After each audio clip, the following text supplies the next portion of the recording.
Mr. Uppity by Roger Hargreaves. This is the story of Mr. Uppity, and how Mr. Uppity finishes this story, not quite so uppity as at the beginning of the story. You see, Mr. Uppity was one of the rudest people in the world, if not the rudest. He was rude to anybody and everybody, so of course in Big Town, which was where he lived, he had no friends at all. Not one. Miserable old Uppity, they used to call him, and he certainly looked it. Now, as well as being rude, Mr. Uppity was also rich, very rich, one of the richest people in the world, if not the richest. He had the largest, longest limousine in Big Town. He had the largest, longest garden in Big Town. He had, on top of the hill in the middle of Big Town, the most enormous house, the biggest house in Big Town, and there he lived, all alone. Miserable old Uppity. One day, Mr. Uppity was walking in the gardens of his enormous house, when suddenly he heard a voice, a little voice. "Hello," said the voice. Mr. Uppity looked, and there in one of his hundreds of flower beds was a goblin. "Aren't you going to say hello to me?" asked the goblin. "Go away," said Mr. Uppity rudely. "Oh, I know who you must be," said the goblin. "You must be Mr. Uppity, who's rude to everybody." "Humph," sniffed Mr. Uppity rudely.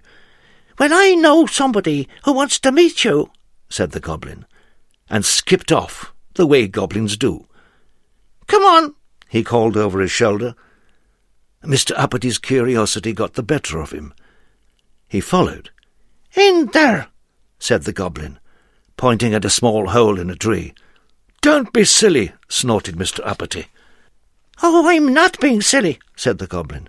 "Yes, you are," snapped Mr. Uppity. "I can't possibly get in there."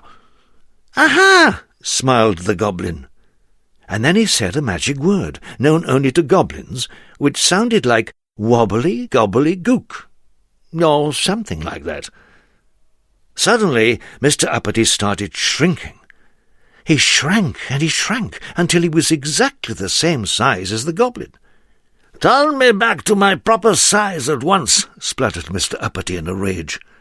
"Shan't," grinned the goblin.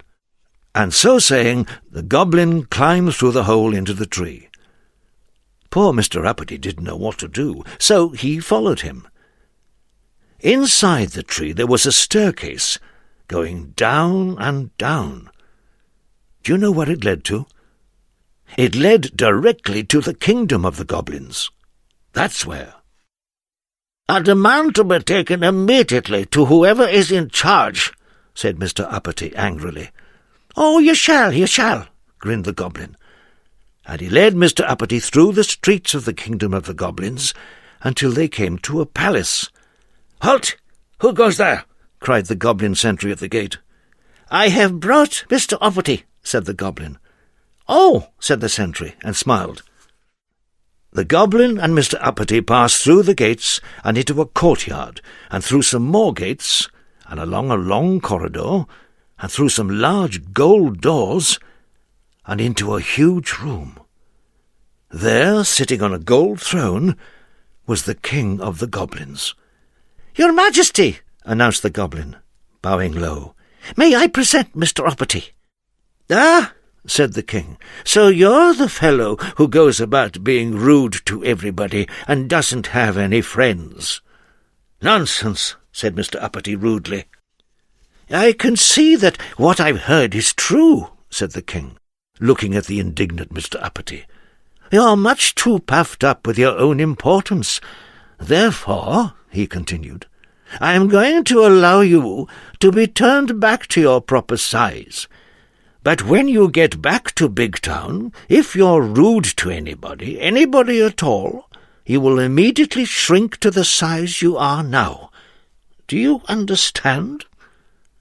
The goblin then took Mr. Uppity back through the kingdom of the goblins, and up the staircase, and out of the tree at the bottom of Mr. Uppity's gardens.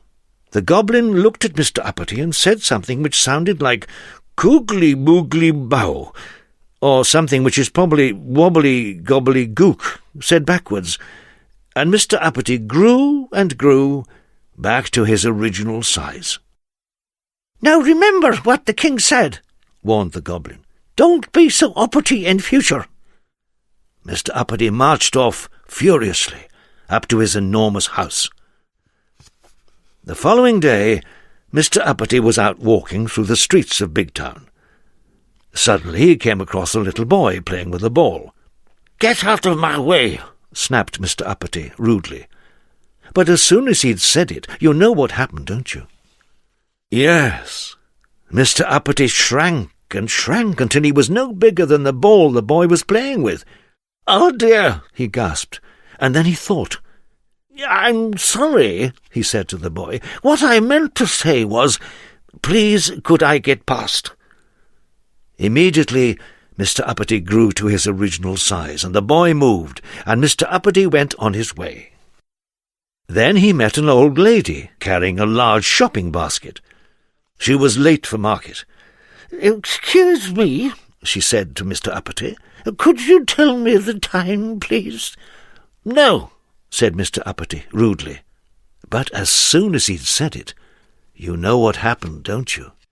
Yes, Mr. Uppity shrank and shrank until he could easily have fitted into the old lady's basket. "Oh dear," he gasped, and then he thought. "I'm sorry," he said to the old lady. "What I meant to say was, it's 11:25. Immediately Mr. Uppity grew to his original size, and the old lady thanked him, and Mr. Uppity went on his way. Then he went and bought a newspaper from a man standing on the corner of the main street in Big Town. He was just about to walk away when suddenly he stopped and thought. He turned back to the man and said, "Thank you." Thank you were two words Mr. Uppity had never used before. The man smiled. A smile was something Mr. Uppity wasn't used to getting. Then Mr. Uppity was stopped by a man who asked him if he could tell him the way to the bank. Mr. Uppity was about to say no, when he thought. "Yes," he said, and told the man. "Thank you," said the man. Thank you were words Mr. Uppity not only had never used before, but were words he had never had said to him before. Mr. Uppity smiled. He felt happy. Happy was a feeling Mr. Uppity wasn't used to feeling. He liked it. And you know, from that day forward, to this day backward, Mr. Uppity is a changed person. He's still the richest person in Big Town, perhaps the richest person in the world, but now he has lots of friends. And he smiles a lot. And he never gets that shrinking feeling. And you know which words Mr. Uppity uses most of all these days? Please and thank you. So what we'd like to say is, thank you for listening to this story. And if you're ever thinking about being rude to somebody, please keep a sharp lookout for goblins.